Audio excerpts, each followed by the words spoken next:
Welcome to 3 learning hub. ये class 7 है। आज हम नेचर और नर्चर वाला टॉपिक कवर करते हैं। तो इन्फ्लुएंस कैसे होता है नेचर और नर्चर का डेवलपमेंट पर, और हमने पढ़ा है कि हेरिडिटी और एनवायरनमेंट जब दोनों मिलते हैं, मतलब हेरिडिटी और एनवायरनमेंट का प्रोडक्ट ही डेवलपमेंट है, और नेचर और नर्चर ही वही चीज़ है। ठीक है। तो ह्यूमन का डेवलपमेंट जो होता है वो शेप होता है continuous interaction of nature and nurture. Nature क्या है? नेचर वो है जो एक पर्सन का पैदाइशी है, जो उसे बायोलॉजिकल मिला है, जो उसकी जीन्स में है। ठीक है। और ब्रेन मेच्योर होता है, फिजिकल ग्रोथ, ये सब according to that biological factor होता है जो आपको जीन से अपने पेरेंट्स के थ्रू मिला है। नर्चर क्या है? जो हम एनवायरनमेंट, नर्चर एनवायरनमेंट के इन्फ्लुएंस को हम रेफर कर रहे हैं यहाँ पर, जिसमें आपकी फैमिली आ गई, कल्चर हो गया, आपका एजुकेशन, न्यूट्रिशन, सोशल एक्सपीरियंसेस क्या हैं। अब नेचर और नर्चर के इंटरैक्शन से ही एक डेवलपमेंट होता है। ये दोनों डोमेन बहुत ज़्यादा ज़रूरी होते हैं, इंटर रिलेटेड होते हैं। अब हम देखते हैं कौन कौन से एस्पेक्ट होते हैं, जैसे कि फिजिकल डेवलपमेंट। अब फिजिकल डेवलपमेंट का नेचर क्या है? ऑलरेडी जेनेटिक मेकअप डिटरमाइन करता है क्या हाइट रहेगी, body weight, body structure, muscle का ग्रोथ, रेट और फिजिकल मैच्योरेशन। ठीक है। बायोलॉजिकल मैच्योरेशन इन्फ्लुएंस करती है motor skills like crawling, walking and coordination को। नर्चर कैसे? न्यूट्रिशन क्या दे रहे हो आप एक बच्चे को? अगर पहले दूसरे साल में ही बच्चे को वॉकिंग, क्रॉलिंग, ये सब चीज़ें फर्स्ट मतलब पहले साल में बच्चा कर लेता है, 1.5 साल तक वो चलना भी सीख जाता है, लेकिन बैलेंसिंग बाद में आती है। 2 से 3 साल के बच्चे में बैलेंसिंग धीरे धीरे धीरे धीरे वो बैलेंस करता है। ठीक है। और कॉम्प्लेक्स टास्क जो है साइकिलिंग, वो और भी लेटर स्टेजेस में आते हैं। अब ये सब चीज़ें कब आती है? जब आप उन्हें फिजिकल एक्टिविटीज़ दे रहे हैं। ठीक है। अब एक बच्चे को आप साइकिलिंग करवाएंगे तभी उसे साइकिल आएगी। जब आप उसको रनिंग, बैलेंसिंग, ये सब चीज़ें करवाते हैं, तब बच्चे में डेवलप ऑलरेडी उसमें वो तो है, मसल ग्रोथ है, उसके बॉडी स्ट्रक्चर भी अच्छा है, लेकिन आपने क्या देना है? उसे प्रॉपर एनवायरनमेंट देना है। तो नर्चर वही है जो एनवायरनमेंट प्रोवाइड करता है। कैसी लिविंग कंडीशंस हैं, वो क्या खा रहा है, क्या पी रहा है, वो सब फिजिकल ग्रोथ को बहुत हाईली इफेक्ट करते हैं।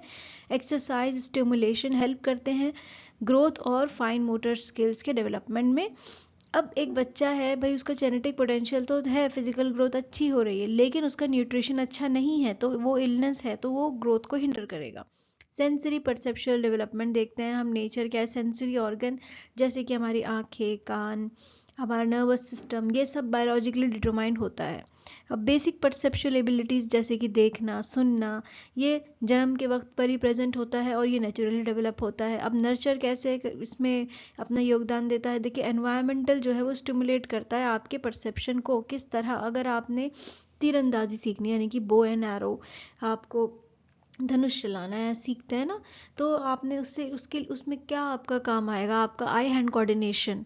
आप अपने विजन से देखेंगे, और आप जितना प्रैक्टिस करेंगे वो आपका स्टिमुलेशन जो है वो और ज़्यादा शार्प होगा, आपका परसेप्शन और अच्छा होगा। तो ये एनवायरनमेंट की वजह से तो हुआ है। अगर आप साउंड से एक्सपोज करते हैं, कलर से, टेक्सचर्स, मूवमेंट इंप्रूव करते हैं आपके सेंसरी डिस्क्रिमिनेशन को, तो नॉर्मल सेंसरी ऑर्गन्स जो हैं वो बहुत रिच होते हैं एक्सपीरियंस में टू डेवलप। वो ऑलरेडी, देखिए, जितना आप अपने सेंसरी ऑर्गन्स को एक्सपीरियंस रिच बनाएंगे उनका, वो उतना एक्यूरेटली परसीव कर पाएंगे चीज़ों को, उनका परसेप्शन उतना बेटर होगा। कॉग्निटिव डेवलपमेंट में नेचर देखते हैं हम। कॉग्निटिव में हम किस चीज़ की बात करते हैं? कॉग्निशन से रिलेटेड बातें करते हैं हम। इंटेलिजेंस पोटेंशियल ही इसका एक पार्ट होता है, जिसमें मेमोरी कैपेसिटी, ये सब इंफॉर्मेशन प्रोसेसिंग स्पीड, सब कॉग्निटिव में होता है। लेकिन ये सब हमें ऑलरेडी हमारे हेरिडिटी में होता है, ये इन्फ्लुएंस करता है हेरिडिटी से। ठीक है। ब्रेन डेवलप, हम बोलते हैं ना कि इसका फादर या मदर तो बहुत ज़्यादा इंटेलिजेंट है, तो बच्चा भी इंटेलिजेंट होगा, तो वो आपने कैसे डिटरमाइन किया? उसके हेरिडिटी की वजह से। ब्रेन डेवलपमेंट और न्यूरल मैच्योरेशन बहुत की रोल प्ले करते हैं इसमें। नर्चर किस तरह यहाँ पर योगदान देता है? आप उसे लर्निंग अपॉर्चुनिटीज़ कैसी दे रहे हैं, उसका स्कूलिंग कैसा है, क्या वो प्रॉब्लम सॉल्विंग टास्क आप उसे कितने दे पा रहे हैं स्कूल में? जब भी तो वो उन्हें ट्रायल एंड एरर से सीखेगा, जब भी तो उसकी जो इंटेलिजेंस लेवल है वो और बढ़ेगा। ठीक है। या फिर शार्पन होगा। पेरेंटल इंटरेक्शन कैसा है? वो सब एनहांस करते हैं कॉग्निशन को। Language rich stimulation environment. अब आप बच्चे को लैंग्वेज दे रहे हो, बच्चे पे ऑलरेडी लैंग्वेज का ऑप्शन होता है बच्चे के पास, बच्चा हर भाषा सीखता है ना, लेकिन आपको भाषा देनी पड़ती है, तब बच्चा भाषा सीखता है। A child with high intellectual potential, बच्चे का इंटेलेक्चुअल पोटेंशियल तो बहुत ज़्यादा है, लेकिन उसे उतना ही एजुकेशनल सपोर्ट चाहिए, तभी वो अपने उस लेवल तक पहुंच पाएगा, अपने पूरे ऑप्टिमल कॉग्निटिव डेवलपमेंट तक पहुंच पाएगा। अब सोशल इमोशनल डेवलपमेंट क्या होता है, नेचर क्या है इसका? देखिए, टेम्परामेंट है, जैसे कि शांत रहना, एक्टिव रहना, इमोशनली सेंसिटिव रहना, ये सब बायोलॉजिकली बेस्ड होता है। इमोशनली रिएक्टिव, स्ट्रेस रिस्पॉन्स, ये सब इनहेरिटेंट होते हैं पार्शली।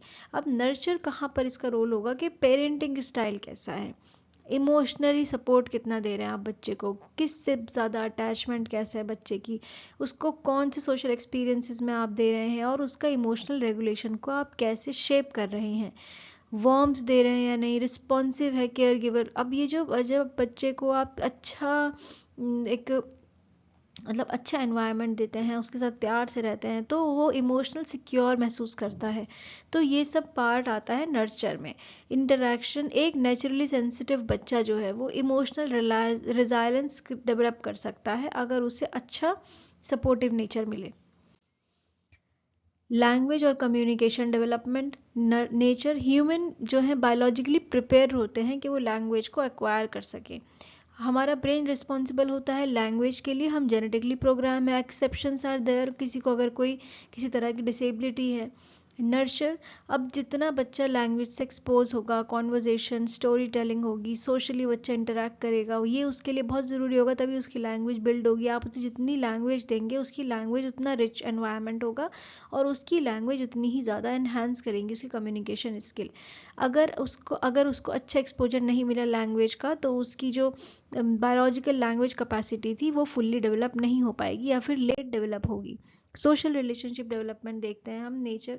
अब हमारी सोशल टेंडेंसीज होती है, जैसे कि हम दूसरों से मिलना जुलना बात करना पसंद करते हैं, या हो सकता है कि कोई शाय हो, उसको पसंद ना हो, तो ये सब जेनेटिक रूटेड ऑलरेडी होता है आपकी जीन्स में। अब इमोशनल डिस्पोजिशन अफेक्ट करते हैं पेयर इंटरेक्शन को। नर्चर कैसे होगा ये? फैमिली एनवायरनमेंट आप कैसा दे रहे हैं, पेयर ग्रुप, दोस्तों से बातें करना, कल्चर कैसा है, सोशल लर्निंग इन्फ्लुएंस करता है हमारे रिलेशनशिप को। बच्चे को एक टीचर एक मॉडल करके दिखाए कोऑपरेशन, मतलब मॉडलिंग बिहेवियर क्या होता है टीचर का, जब आप कोऑपरेटिव दिखाते हैं, एम्पैथी दिखाते हैं, आप खुद ही एम्पैथी दिखाएंगे बच्चे को, तभी तो वो समझेगा कि एम्पैथी का मीनिंग क्या होता है, और वो सोशल अपने रिश्तों में, कंडीशंस में वो उस चीज़ को अप्लाई कर पाएगा, सोशल नॉर्म्स को वो समझ पाएगा। Genetic predisposition shape social behaviour, लेकिन सोशल एक्सपीरियंस जो है वो डिटरमाइन करते हैं कि लेटर ऑन लाइफ आप अपने रिलेशनशिप्स को कैसे मेंटेन कर पाएंगे। तो इस वीडियो में इतना ही था। Thank you so much.